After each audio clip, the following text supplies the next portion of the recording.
यहाँको प्रश्न अत्यन्त गम्भीर छ। देशको राष्ट्रिय अर्थतन्त्रलाई देशका तस्करहरूले देशलाई नै चाहिँ धाराशाहीबाट घोडा टेकाएको अवस्था छ। जनताको जनजीविकाका सवालमा सरकार मौन छ। स्वरोजगारका शिक्षा पद्धति, स्वास्थ्य, शिक्षा, घाँसबास, कपासमा पनि सरकारका नेतृत्वहरू चाहिँ मौन बसेका छन्। तपाईले सोध्नु भएको प्रश्न यो नौलो प्रश्न हैन, यो चाहिँ तपाईको दशकौंदेखि यो सेटिङमा चाहिँ चलिरहेको चाहिँ यो तस्करीको धन्दा हो। अहिले आएर चाहिँ अब उनीहरुको मेलमिलापको कुराहरू, घटनाक्रममा लेनदेनको कमिसनको चक्कर नमिलेर अन्तर्राष्ट्रिय इन्टरपोलको दबाव समेतका कुराहरू विद्यमान रहेको हुनाले यो चाहिँ के त भन्दा पक्राउ भएको हैन, यो त केला पक्राउ के अरे तपाईको कसैले राजस्व अनुसन्धानले पक्राउ, फलानाले पक्राउ भन्दा पनि चुराकीको आधारमा यो सेटिङबाट तपाईको चाहिँ भन्सारमा भन्सार कार्यालय, राजस्व कार्यालय, अब चाहिँ अध्यागमन लगायतका विभिन्न विङ्सहरू मिलेर यसलाई चाहिँ के भन्दा पहिला चाहिँ 100 किलो बरामद गरेको अवस्था। त्यो तपाईको स्क्रिनबाट त्यो सुन चाहिँ तपाईको के भन्दा स्कुटरको ब्रेक सुको चाहिँ डिजाइन बनाएर सुनमा कालो पट्टीले लपेटेर स्क्रिन टेस्ट गराएर चेक जाँच भएर बाहिर अन्तर्राष्ट्रिय विमानबाट स्थलबाट त्यो चाहिँ के भन्दा चेक जाँच सिद्धिएर बाहिर आएको अवस्थामा पक्राउ गरेको।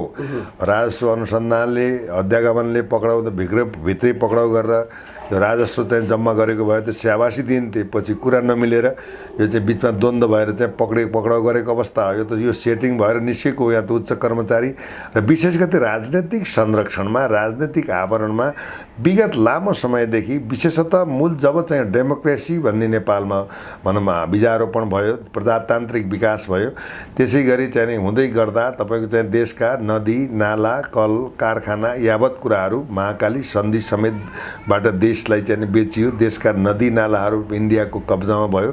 अघोषित शरणार्थी र उपनिवेशवादको उमा नेपालको अस्थिरता अशान्ति चाहिँ मच्चाए। त्यो मच्चाउने विदेशी हैन, नेपालकै नेतृत्व हुन्। 2058 सालमा यो चाहिँ सुनकै सिन्डिकेट खुलेर तत्कालीन गृहमन्त्री वामदेव गौतमकै पालामा यो उजागर भएको थियो।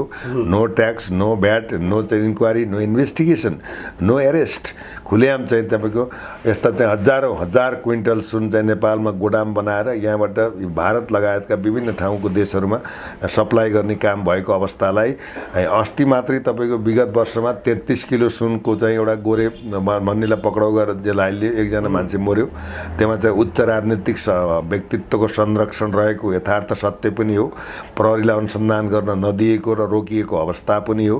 प्रहरी चाहिँ नेपाल प्रहरी सक्षम, सबल, अब्बल पनि छ, किनकि विश्वका प्रहरीले पक्राउ गर्न नसकेको शोभराज चार्ल्स भन्ने दर्जनौं हत्याकाण्डमा संलग्न भएको शोभराज चार्ल्सलाई पक्राउ गरेर नेपाल प्रहरीले चाहिँ जेलमा राखेको अवस्थामा उमेरको समयावधिले गत 4 महिना पहिला उनले उन्मुक्ति पाएर यहाँबाट ब्रिटेन गएको अवस्था पनि तपाईलाई थाहा छ।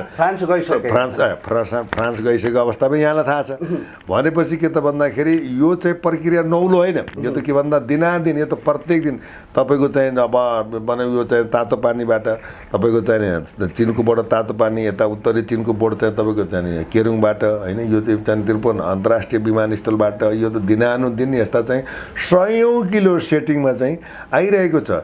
त्यही भएर सेटिङ भयो भने अब चाहिँ अन्तर्राष्ट्रिय विमानस्थल नेपालको त्रिभुवन अन्तर्राष्ट्रिय विमानस्थलबाट हात्ती पिनाउन छिराउन सक्छु। तपाईले चाल सोब्राको नाम लिइहाल्नु भयो, उहाँले भनिरहेको थियो नेपालको एयरपोर्ट। त्यही भन्दै छु त मैले, उनकै कुरालाई गर्दै छु। उ पनि एउटा डाइनामिक चाहिँ भनौँ क्रिमिनल हुन्, तर तथापि विश्वको प्रहरीले इन्टरपोल समेतले पक्राउ गर्न नसकेको व्यक्तिलाई नेपाल प्रहरीले पक्रेर विश्वमै चाहिँ के भन्दा एउटा चर्चा भएको ऐतिहासिक संगठनका नेतृत्वहरूलाई प्रहरीहरूलाई त्यसले कामै गर्न दिँदैन। त राजनीतिको चाहिँ एउटा घेराबन्दीमा चाहिँ सुरक्षा र अनुसन्धानलाई पारेपछि कसरी चाहिँ के भन्दाखेरि सुरक्षात्मक प्रणाली चाहिँ निर्भर, गम्भीर र सबल, दृढ र सुदृढीकरण हुन सक्छ, यो अहम विषय हो। त्यसैले यो के भन्दा पक्राउ भयो, सुराकीको आधारमा पक्राउ भयो, अनुसन्धान सीबीआईले गरेको अवस्था छ। यहाँ चाहिँ के भन्दा अन्तर्राष्ट्रिय चाहिँ के भन्दा लागु औषध तस्कर माफिया, सुन तस्कर माफिया, डलर तस्कर माफिया, डलर त नेपालमै उत्पादन गरेको भिडियो समेत चाहिँ सार्वजनिक भएको अवस्था पनि तपाईँलाई थाहा छ। नक्कली मतलब नेहरू भारूको चाहिँ ट्रान्जिट पोइन्ट भयो। अब त्यो हुनाले यहाँ चाहिँ के भन्दाखेरि अहिलेको सरकारले भनौँ विशेषतः यो चाहिँ भुटानी शरणार्थी काण्ड, ललिता निवास, प्रधानमन्त्री निवासको जग्गा अवैधानिक तरिकाले बिक्री वितरण काण्ड र यसै सुन काण्डलाई भनौँ पक्राउ गरेर चाहिँ अगाडि गएको अवस्था छ। यसमा चाहिँ हामी सरकारलाई स्वागत, सम्मान र चाहिँ सार्थक निष्कर्षमा पुर्याउनलाई तपाईँकै टेलिभिजनद्वारा नेपाल सरकारको विशेषतः सम्मानित प्रधानमन्त्री पुष्पकमल दाहाल प्रचण्डज्यूलाई ध्यानाकर्षण गराउन चाहन्छौँ। तर के त भन्दा यो चाहिँ नहोस् कि चाहिँ यो ढ्याङ्ग्रो ठटाएर हात्ती तर्साउने काम चाहिँ नहोस्। यो चाहिँ प्रकरणमा भुटानी शरणार्थी काण्डमा हाई प्रोफाइल चाहिँ को पनि कनेक्सन यो सुन काण्डमा रहेको हुन्छ, अनुसन्धानले देखाउँछ। हेर्नुहोस् जस्तो 2 महिनाको पिरियडमा डिएसपी साहब जुन यो ब्रेक थ्रु भनेर जुन ल्याइयो, यही सिनेरियोले 22 चोटि त ल्याइसक्यो अरे नि त। यो त अहिले तपाईँ 2 महिना 3 महिनाको दौरानले यो त हजारौँ हजार चोटि आयो। हेर्नुहोस् भन्नुभयो नै, यो त अहिले चाहिँ के भन्दा भनिन्छ नि जहिले पनि भुरा माछा फुरा माछा व्हाइल, यो ठुला माछाको कुरो होइन। अब त व्हाइलै माछा चाहिँ नि के गर्नुपर्छ, पक्राउ गर्नुपर्छ। एउटा चाहिँ एउटा भुजेल थरको एउटा त केटालाई 1 अरबको चाहिँ बोझ बोकाएर त्यो भरियाको काम गराएर जसको एउटा आफ्नो जीवन जीविका चलाउन चाहिँ असमर्थ छ, त्यो मान्छेलाई टाउको दुखाएर जो योजनाकार प्लानर त यी देशका संरक्षित चाहिँ के भन्दा कर्मचारी, उच्च पदस्थ कर्मचारी र चाहिँ राजनीतिक उच्च नेतृत्वकै संरक्षण हुनाले त्यो व्यापारी र भरियाभन्दा पनि यसलाई सेटिङ गरेर कमिसन खाएर ल्याउनलाई आदेश कसले दियो? त्यो मान्छेको खोजी हुनु पर्यो नि त। ठुला माछा भनेको देशका राजनीतिक नेतृत्व हुन्। राजनीतिक यहाँ चाहिँ यस्ता काममा प्रतिपक्ष सरकार पक्ष मिलेर जस्तै भ्रष्टाचारको काण्डमा यहाँ 7वटा 10वटा पार्टी छ। जब भ्रष्टाचार गर्नु पर्यो, देशलाई बेच्नु पर्यो, कमिसन खानु पर्यो भने एकै ठाउँमा एउटै पार्टी भएर एउटै थालमा खाएको अवस्था विगत र वर्तमानले विश्लेषण गरेको छ। चिन्जान थियो भनौँ हामी चाहिँ यसो व्यापार स्याउको गर्ने के गर्ने भनेर उहाँले चाहिँ सम्बन्धको सेटिस्फाई मतलब इन्टर कनेक्सन चेन अफ कनेक्सनलाई उहाँले आफै पर्दाफास गर्नुभयो। त्यसैले यस्ता राजनीतिक उच्च नेतृत्वकै कारण देशलाई यो खालको अवस्थामा यो चाहिँ एउटा खण्डित र चाहिँ एउटा दूरगामी असर पर्ने र जनताको समग्र युवाहरूको भविष्य बिगार्ने एउटा चाहिँ के भन्दा तत्त्व नै के हो, राजनीतिक व्यक्तित्व हो। हेर्नुहोस् यसमा चाहिँ के भन्दा जस्तै दीपक मल्होत्राले मलाई चाहिँ आरोप लगायो पत्रकार सम्मेलन गरेको कुरा पनि आए। दीपक मल्होत्रा एउटा व्यापारी पनि हुन्, सामसुङको चाहिँ आधिकारिक विक्रेता नेपाली हुन्। सुनको चाहिँ उनको चाहिँ के भन्दा व्यापार सुरुदेखि नै हो। त्यो हुनाले चाहिँ के भन्दाखेरि उनको सुनको हो भन्ने कुरामा यत्र तत्र सामाजिक सञ्जालमा आएको अवस्था पनि विद्यमान छ। सिबिआईले चाहिँ के भन्दा सेन्ट्रल इन्भेस्टिगेसन ब्युरोले अनुसन्धान चाहिँ गरिरहेको कुरा पनि हाम्रो आएको छ। त्यसैले के त भन्दा यो गइएमा तपाईँ कूटनीतिक चाहिँ आयोगका गाडीहरू, एम्बुलेन्सहरू, त मन्त्रीका गाडीहरू, मन्त्रीको गाडीमा तस्करी गरिने परिस्थिति जन्मिन्छ, सरकारी प्लेटका गाडीहरू, सचिवका गाडीहरू। यो चाहिँ राष्ट्रघाती, देशद्रोही र अक्षम्य अपराध, राष्ट्रद्रोही काममा चाहिँ यस्ता शक्तिहरू प्रयोग गरेर यो शक्तिको चाहिँ दुरुपयोग गरेको अवस्था हो। यसमा ठुलो माछो सानो माछो भन्दा पनि राजनैतिक संरक्षण गर्ने त नेतृत्व चाहे गृहमन्त्री होस्, चाहे प्रधानमन्त्री होस्, चाहे पूर्व प्रधानमन्त्री होस्, चाहे जेसुकै होस्, त्यो खालको व्यक्तित्वसम्म पुगेर उसलाई कानुनी कठघरामा जबसम्म ल्याइँदैन तबसम्म यी चाहिँ भनौँ तपाईँकै शब्दमा भुरा माछा मारेर मतलब बुहारी चाहिँ छोरीलाई पिटेर बुहारी तर्साउने बाहेक अर्थ नपर्थ गोविन्द गाईको अवस्था मात्रै हुन्छ। अहिलेको सम्मानित प्रधानमन्त्री पुष्पकमल दाहाल प्रचण्डले जसरी चाहिँ यो भनौँ यो भुटानी शरणार्थी र चाहिँ तपाईँको ललिता निवास काण्डकोमा चाहिँ अस्ति भर्खरै त्यही अस्तिको दिनमा हो सायद दिल्लीमा चाहिँ सिबिआईले चाहिँ तत्कालीन चाहिँ अख्तियार प्रमुख दिग बस्नेतलाई पक्राउ गरेर अनुसन्धानमा ल्याउँदैछ त्यो ललिता निवास काण्डमा भन्ने कुराहरू सुनिएको छ। यसरी व्हाइल माछा, अब माछा भुरा माछा र ठुला माछा होइन, व्हाइल माछालाई पक्रेर मात्रै चाहिँ यो देशलाई भ्रष्टाचार मुक्त राजस्व सङ्कलन र चाहिँ स्वच्छ समाज र स्वच्छ प्रशासनको निर्माण गर्ने एउटा अवसर चुनौती अहिलेको विशेषतः प्रधानमन्त्रीमा रहेको पनि हामीले ध्यान आकर्षण गराइरहेका छौँ। अहिले तपाईँले दीपक मल्होत्राको कुरा उठाउनुभयो, जो सामसुङका नेपालका आधिकारिक विक्रेता पनि हुन्। आजभन्दा 5-7 महिना अगाडि उहाँले नेपालमा एमडिएमएस एउटा लागू गरेका थिए, उनको इसारामा सरकार पनि त्यही लागू गरेको थियो। त्यसले गर्दाखेरि एउटा गरिब खाडीमा बस्ने नेपालीले आफ्नो श्रीमती छोरालाई पनि एउटा भन्दा अर्को मोबाइल ल्याउन दिएन। गरिबलाई रुवाइरहेको थियो, दुईटा मोबाइल ल्यायो भने एयरपोर्टमा पनि खोसिरहेको थियो। पछिल्लो समय सुन तस्करमा उनको नाम पनि जोडिरहेछ। यत्रो हात्ती जत्रै सुनको थुप्रो पनि बाहिरिरहन्छ। त्यत्रो पावर पहुँच उहाँलाई कहाँबाट आउँछ भने पावर पहुँच भनेको जसैको चाहिँ टाटा बिरलाले भनिन्थ्यो इन्डियामा चाहिँ इन्डियाको प्रशासन कसले चलाएछ भन्दा टाटा बिरलाले चलाएछन्, व्यापारीले चलाएछन् भनिन्थ्यो र त्यो सत्य पनि हो। नेपालमा तपाईँको चाहिँ 10-20 जना चाहिँ व्यापारी हाई प्रोफाइलवालाहरू चाहिँ केही मतलब राजनीतिक नेतृत्वबाट चाहिँ यो देश चलेको छ, देश डुबेको छ। ब्याङ्कका पैसा बिना धितोमा खरबौँ 35-40 खरब बाहिर गएको छ, बाहिर लगानी भएको छ। देशको राष्ट्र ब्याङ्क टाट परेको छ। जनताको भाग्य र भविष्य जीविका चलाउन धौधो परेको छ। मिटर ब्याजी सहकारी होइन ब्याङ्कले चाहिँ 6%बाट 16%, 32% पुर्याएर जनता कति आत्महत्या गर्न बाध्य भएका छन्, कति मरिसके, अब मर्ने सिलसिला जारी छ। आर्थिक नीति छैन, आर्थिक अपराधको चाहिँ के भन्दा दरो कानुनको व्यवस्था छैन। यी सबै किन छैन भन्दा राजनीतिक नेतृत्व नै मिलेर सबै डिजाइनमा, सबै काण्डमा यिनीहरूको संलग्नता, सहभागिता, प्रोटेक्सन र रक्षा तथास्तु भएकै कारणले यो चाहिँ यो भद्रगोल यो सिस्टम बिनाको चाहिँ यो लगाम बिनाको चाहिँ घोडो दौडे जस्तो अवस्था भएको यथार्थ सत्य पनि हो। दीपक बलत्रा चाहिँ एउटा व्यापारी पनि हुन्, अब सामसङका डिलर पनि हुन्। उनले एउटा चाहिँ केहीसम्म हदसम्म चाहिँ राज्यको राजस्वमा पनि उनले सेवा पुर्याएका होलान्। तर के त भन्दा अब देखाउने दाँत र खाने दाँत फरक हो र चाहिँ यो घटनामा अब भनौँ पत्रकार सम्मेलनले होइन प्रमाणले घेर्छ र चाहिँ प्रमाणको आधारमा दीपक मल्होत्रा यो सिन्डिकेटको चाहिँ योजनाकार प्लानर र चाहिँ हुन् र उनको कारोबार चाहिँ गरेका हुन् भने त इन्भेस्टिगेसन बताउने कुरा हो। म नै चोखो छु, म चोरभन्दा खुट्टो तान्ने अवस्था त होइन। त उनीहरूको एउटा इन्भेस्टिगेसन जारी छ, सिबिआईले इन्भेस्टिगेसन गरेको छ।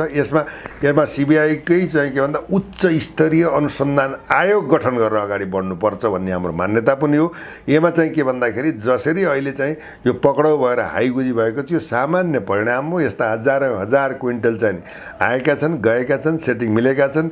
एउटा भन्सारको पिउनले तपाईँले नाम नभनौ त नभन्ने अवस्थै भएन, तर नाम मैले बोलेँ। एउटा पिउनका भन्सारको पिउनको चाहिँ चचाडा घर काठमाडौँमा छ भने हाकिमको के होला तपाईँ बुझ्नुहोस् न। यत्रो सुन हुँदा त नेपालका मन्दिरहरू सबै अब सुनको जलहरीमय हुने भयो होइन। यहाँ अब तपाईँको जलहरी काण्ड देखिहाल्नु, त्यहाँ पनि 107 किलो 87 किलो त्यही घोटाला, पछि आधा किलो मिलेन। अब दुनियाँ नौटङ्की नाटक। अब त शिवजीलाई किन सुन चाहिएको थियो? बेलपत्र, पानी, श्रद्धा, सम्मान, इज्जत, धर्मम धार यति धर्म, ओम नमः शिवाय, हे प्रभु देवौँ का देव होइन, देवताका पनि देवता, सत्य ज्योतिर्मय भगवान शिवमा चाहिँ आराध्य देशलाई बचाऊ, हामीलाई बचाऊ भन्ने कुरा तपोबाट श्रद्धा, भक्ति, सम्मान र समर्पण र हुनुपर्नेमा अब तपाईँको चाहिँ त्यो अब सुनको जहरी राखेर त्यसैमा कमिसन अब देवतालाई पनि ठगिसके भनेपछि अब बाँकी के रह्यो? सुनको जलहरी अनि यहाँ त विश्वलाई चाहिँ के भन्दा तपाईँको चाहिँ सप्लाई गर्ने चाहिँ एउटा सुनको गोदाउन ठुलो यहाँ हेर्दै जाने हो। सुनको यहाँ प्रहरी अनुसन्धान केन्द्रित भएर सूक्ष्म रूपले जरैदेखि अनुसन्धान गर्ने हो। सुनको किलो होइन, सुनको गोडाउन फेला पर्छ हेर्नुहोस्। द्याट इज फ्याक्ट हेर्नुहोस्, हामीले बुझेका कुरा हुन्। त उनीहरूले चाहिँ के भन्दाखेरि यो चिजमा जुन कुरो भइरहेछ, अब कारबाहीको सिलसिला चाहिँ अगाडि बढेको छ। यसमा चाहिँ नेपाल प्रहरी होइन अब सम्बन्धित निकायले चाहिँ अनुसन्धान सोक्ष गर्ने भने त सुनको गोडाउन पनि फेला पर्छ। तर के तथ्य निष्ठ आधारमा निष्पक्ष छानबिन हुनु पर्यो। पावर, पहुँच, शक्ति र सार अब यसमा चाहिँ राजनैतिक संरक्षणको आरक्षण भएको हुनाले त्यतातिर अनुसन्धान केन्द्रित भएन भने अझै ठुल्ठुला हाई प्रोफाइल मतलब नामै नसोचेका व्यक्तिको इन्भल्भमेन्ट यो घटनाक्रमले देखाउने सुनिश्चित छ। जस्तो यत्रो मात्रामा इलिगल रूपमा भन्सार छली गरेर सुन भित्राइँदैछ, फेरि नेपालमा हिजोको दिन सबैभन्दा उच्च मूल्यमा सुन बिक्री भइरहेछ भनेपछि यो सुन नेपालमा खपत गर्ने भन्दा पनि इन्डियातिर सेटिङ गरेर जाने हो कि? इन्डियातिर सेटिङ भएर जान्छ। एउटा गोदाम छ, यो सबै गोदाम न जन्म हुन्छ। गोदाममा गएपछि सामान्य खालका व्यापारीलाई अब तपाईँको गुजरद्वारमा त्यो ढालभित्र राखेर किलो सुन गुजरद्वारमा युनिटद्वारमासम्म यहाँ सप्लाई हुन्छ। हामीले इन्भेस्टिगेसनबाट गर्न आएको कुरा हो। त्यति मात्र होइन, ड्रग्स चाहिँ के हुन्छ भन्दाखेरि प्लास्टिकमा पिटिएप्ला ड्रग्सको ट्याब्लेट मतलब भुँडीमा राखेर आधा किलो 1 किलोको राखेर चाहिँ के भन्दाखेरि त्यसलाई चाहिँ मतलब डाइरिया गराएर पनि हामीले चाहिँ पत्ता लागेको अवस्था हुनेहरू।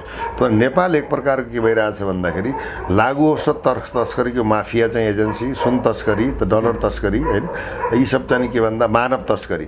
आज तपाईँको चाहिँ त्यही चाहिँ एयरपोर्टबाट डेली तपाईँको चाहिँ के भन्दा भिजिट भिसामा युवाहरू, देशका कर्णधार, देशका भविष्य, youth are the power of the nation, एउटा युवा शक्ति चाहिँ पलायन भएको छ। 10,000 20,000 त्यो इमिग्रेसनमा पैसा खाएर सेटिङ गराएर अझै पनि तपाईँको भिजिट भिसाबाट जाने गरिरहेको छ।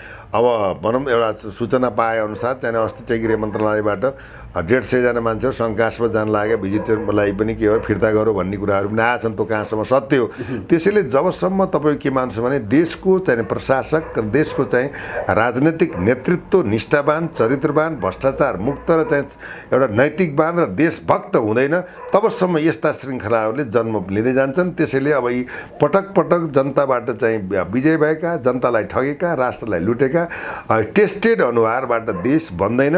अहिलेको लास्ट चुनौती भनेको प्रचण्डले आफ्ना विगतका गल्ती कमजोरीलाई सच्याएर सही योग्य विज्ञहरूको सल्लाहबाट देशलाई बनाउने हिसाबमा अगाडि बढेको, चाहे ती भनौँ अन्तर्राष्ट्रिय दबावबाट होस् या अन्तर्राष्ट्रिय भनाइबाट होस्, जेबाट होस्, अहिले चाहिँ यो राजनीतिक चाहिँ के भन्दा उचाइ देशलाई बनाउने या बिगार्ने एउटा पाटो चाहिँ के छ भन्दा प्रचण्डको हातमा आएको छ।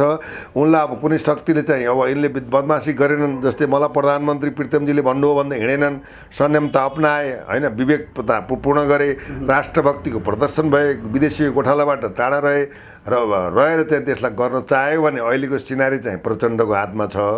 होइन भने अब के हुन्छ, देशमा सत्ता शक्ति परिवर्तन हुनु जरुरी छ। देशको अभिभावकीय संस्था, राज संस्थालाई स्थापित गर्न एकदम आवश्यकता होइन, अपरिहार्य भएको भनौँ सम्पूर्ण नागरिकहरूको जनआवाज, जनविश्लेषण, स्थलगत निरीक्षणबाट प्रतिक्रियाबाट आएको चाहिँ यो उपज पनि हो। अहिले देशलाई चाहिँ चाहिने एउटा आवश्यकता। योभन्दा अगाडि डिएसपी साहब, नेपाल प्रहरीले ठुलो मात्रामा यस्तै सुनहरू जफत गरिसकेपछि केही समय पछाडि त्यो तामामा परिणत भइसकेको थियो। एकैछिन अब यो अनुसन्धान गर्दै गर्दाखेरि ठुला माछा पो तानिने हुँदा फेरि यो सुन तामा हुने पो हो कि? यो सम्भव छैन। जनताको अदालतले सरकारलाई खबरदारी गरेको छ यो तामा हुँदैन। अस्ति तपाईँको चाहिँ मलेखुमा पक्रेको सुन काठमाडौँ आयो, त्यो पनि सेटिङबाट सुन बनाइयो। सुन बनाइएकी हो, प्रहरीले चाहिँ बनाएको होइन, प्रहरीलाई बनाउन लगाइएको राजनीतिक त्यो उच्च शक्तिबाट त्यो कुरो भएको, त्यो पनि सेटिङबाटै भएको। किन भन्दा त्यो सेटिङबाट राजनैतिक अवस्थाको उच्च नेतृत्व, पोलिटिसियन उच्च नेतृत्वको हातमा हतकडी लाग्ने अवस्था थियो। उसलाई बचाउनको लागि सुनलाई पित्तल बनाइएको, त्यो पनि सेटिङबाट भएको। सेटिङ, एभ्रिथिङ सेटिङ, तस्करी सेटिङ, भ्रष्टाचार सेटिङ, बजेट सेटिङ, अब सारा चाहिँ सामान आयातित सामान सब सेटिङ, दाल चामल सेटिङ। अहिले भारतले चामल चाहिँ बन्द गर्यो भन्छ, त्यसमा पनि सेटिङ। अब चाहिँ अन्डामा पनि कर, खुर्सानीमा कर, धनियाँमा कर, गोलभेडामा कर। अब कराई करको भारी बोकाएर जनतालाई चाहिँ थिचिरहेका छन्, जनतामाथि राजनीति गरिरहेका छन्। यो त हुनाले यिनले अब यो बर्मलुट गरेर यता झुटा मुटा यस्ता चाहिँ आश्वासन दिएर जन अदालतले 1 छोड्दैन 2 छोड्दैन, अझै पनि सुधेर सत्य चिजलाई, सत्य निरूपण र प्रमाणको आधारलाई निर्दोष मान्छे नफसोस् तर दोषी मान्छेलाई छोड्ने प्रयास गर्यो भने जनताको अदालतले यिनलाई रोडमा मात्रै होइन घरबाटै घिसाएर यिनलाई जिउँदै जलाउँछन्। अब अति भयो, अति गर्नु, अत्याचार नगर्नु, एउटा विकल्प बनेको। अब चाहिँ के भन्दा सच्चिने कि नाच्चिने दुईटा। देशको सम्मानित प्रधानमन्त्री एउटा कार्यकारी शक्ति हुन्छ, अरू विङ्सलाई भन्दा हेड अफ द डिपार्टमेन्टमा रहेको कार्यकारी प्रधानमन्त्री पुष्पकमल दाहालले दुईटा बाटो, अब सच्चिने या नाच्चिने, यही नै चाहिँ अन्तिम विकल्प, अन्तिम शस्त्र, अन्तिम हाम्रो सुझाव र सल्लाह पनि हो। यही सुनकाण्डको विषयलाई लिएर प्रतिपक्षी दलको एउटा भातृ सङ्गठन युवा सङ्घ नेपालले अहिले बेलुका बानेश्वरमा राके जुलुस गरेको थियो। उनीहरूले एउटा आरोप पनि लगाइरहेका थिए, यो सुन तस्करमा सेटिङमा गृहमन्त्री नारायण काजी श्रेष्ठको पनि हात छ र उता प्रचण्डको पनि राजीनामा मागेका छन् प्रधानमन्त्री। यो मामला कसरी लिनुभयो? वास्तवमा हेर्नुहोस्, नैतिकताको हिसाबले हुने हो भने अब गृह प्रशासनको जिम्माको नैतिकता देशको गृहमन्त्रीले लिएको हुन्छ। अब चाहिँ युवा सङ्घले देशको भन्दा यस्तो चाहिँ विकराल अवस्था, राष्ट्रिय चाहिँ राजस्वको यत्रो चाहिँ हिनाबिना, यो तस्करी, राजस्व छली को लागि राज्य देशको गृहमन्त्री र प्रधानमन्त्रीलाई जवाबदेही हुनको लागि राके जुलुस गर्नु, विरोध गर्नु यो स्वाभाविक हो। नैतिकताको आधारमा अनुसन्धानको पाटोमा गृहमन्त्री भएर पनि गृहमन्त्रीको संलग्नता छ या प्रधानमन्त्रीको संलग्नता छ भने अनुसन्धान केन्द्रित हुनुपर्छ। त्यसलाई भनिन्छ न्याय, समानुपातिक न्याय। नेपालमा न्याय छ, अदालत छ, प्रहरी छ, सबल अनुसन्धानकर्ताहरू छन्। यो देश चाहिँ तपोभूमि हो। यो चाहिँ पुर्खाले आर्जेको कहिल्यै पनि पराधीन नभएको स्वतन्त्र चाहिँ सार्वभौमसत्ता सम्पन्न राष्ट्र हो। देशका चाहिँ वीर पुर्खाले आर्जेको विश्वको चाहिँ इतिहासमा चाहिँ गोर्खाली भनेर नाम कमाएको, चिनाएको यो चाहिँ यो अन्तर्राष्ट्रिय रूपमा गाइड गर्ने सनातन हिन्दू धर्म, सनातन वैदिक धर्मले लिड गरेको सार्वभौमसत्ता सम्पन्न राष्ट्रलाई स्वच्छ, निष्पक्ष र चाहिँ भ्रष्टाचार मुक्त बनाउनको लागि यो चाहिँ सबैले खबरदारी गर्नु, दबाब दिनु, रोडदेखि सदनसम्म विरोध गर्नु यो नारसङ्गिक अधिकार हो। संलग्नता जोसुकै भए पनि यसबाट नउम्कुस भन्ने हाम्रो सरकार र अनुसन्धानमा रहेका अधिकारीलाई खबरदारी, सुझाव र सल्लाह पनि हो। जस्तो अब पक्कै पनि नेपाली जनताहरू त सुतेरै बसेका हुन् कि इमानी हुन्। नेताहरूले चाहिँ जे सेटिङ गरे पनि केही नहुने, छुट हुने जस्तो सुकै इलिगल काम गरे पनि एउटा नेपाली जुन एउटा गरिबको छोराले विदेशबाट एउटा मोबाइल लिएर आयो भने एयरपोर्टमा थुतिन्छ।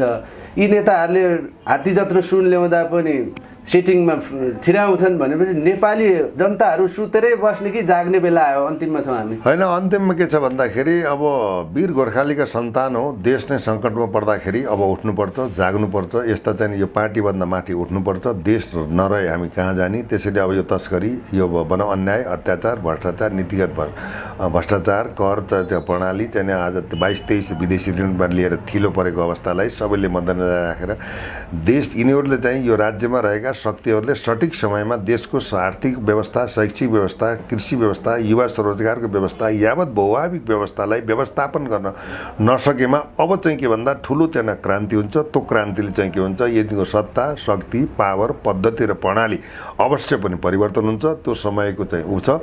अब के भन्दा एउटा चाहिँ अन्तिम विकल्प अहिलेको सरकारलाई जनताले वाच गरेर हेरेको छ। अब जनता चाहिँ जाग्नुपर्छ। भ्रष्टाचारको विरुद्धमा चाहिँ ज्यानै दिनु परे पनि एकचोटि लड्नुपर्छ भन्ने सबैमा राष्ट्रभाव र राष्ट्रिय एकताको चाहिँ एउटा द्योतकको रूपमा ज्योति बोलोस् भन्ने तपाईँको मिडियाद्वारा सम्पूर्ण देश तथा विदेशमा रहेका नागरिकहरूलाई राष्ट्रिय जिम्मेवारी बोध हुने एउटा शिक्षा, प्रेरणा र चाहिँ धरती माताले आशीर्वाद देऊन् भन्नेसम्म अपिल गर्न चाहन्छु। हस्, डिएसपी साहब, यहाँको धन्यवाद। समयको लागि धेरै धेरै धन्यवाद। जय जननी, जय माता।